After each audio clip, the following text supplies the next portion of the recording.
le désir est la source de toute souffrance.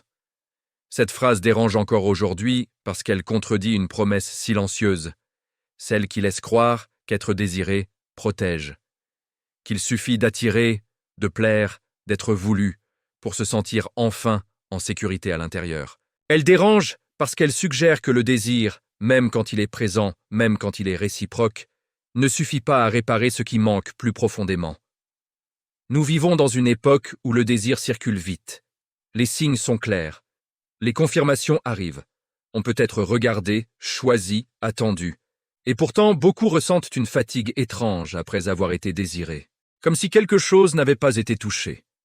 Comme si le cœur restait intact malgré l'intensité apparente. Ce que cette phrase observe, sans jamais accuser, c'est un mécanisme humain ancien. Le désir vise souvent la surface. Il répond à une tension. Il apaise un instant. Mais il ne soigne pas ce qui demande autre chose qu'un élan. Être désiré peut rassurer l'ego, mais il ne rencontre pas forcément l'être. Aujourd'hui, le conflit humain est là. Beaucoup confondent être désiré et être sauvé. Comme si l'attention de l'autre devait faire taire une inquiétude intérieure. Comme si le regard posé sur soi devait enfin combler un vide ancien. Cette attente est discrète, rarement formulée, mais elle oriente beaucoup de choix. On peut être désiré et rester inquiet. Désirer et continuer à douter. Désirer et se sentir encore remplaçable. Parce que le désir ne garantit ni la présence, ni la constance, ni la profondeur. Il promet un instant. Il ne promet pas un lieu où déposer ce qui tremble. Les réponses modernes à ce malaise entretiennent souvent la confusion. On encourage à se rendre désirable, à améliorer son image, à maîtriser l'art d'attirer, comme si le problème venait d'un manque d'intensité. Mais intensifier le désir ne résout pas ce qu'il ne sait pas porter. Cela ajoute parfois une pression supplémentaire, celle de devoir rester désiré. Il y a aussi cette idée répandue que le désir serait une preuve de valeur, qu'être voulu dirait quelque chose de décisif sur qui l'on est.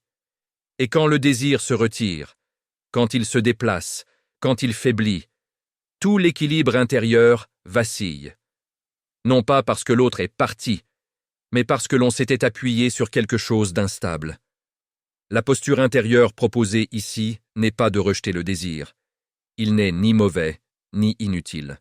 Elle invite à voir ce qu'il peut et ce qu'il ne peut pas. Le désir peut ouvrir une porte. Il ne peut pas être la maison. Il peut créer un contact.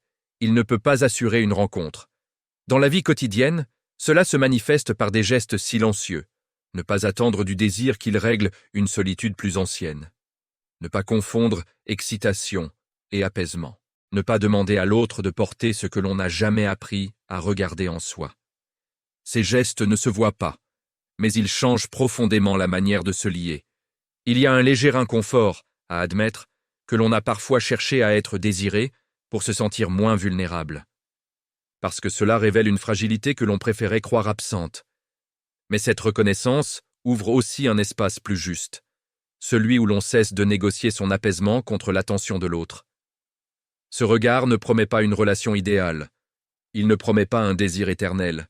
Il offre quelque chose de plus sobre, la possibilité de ne plus demander au désir de sauver ce qu'il n'a jamais été conçu pour sauver. Tu peux laisser cette idée ouverte, sans chercher à la transformer en règle. Peut-être que d'autres réflexions de ce genre existent, pour continuer cette pause intérieure et regarder avec plus de clarté ce que l'on attend vraiment du lien.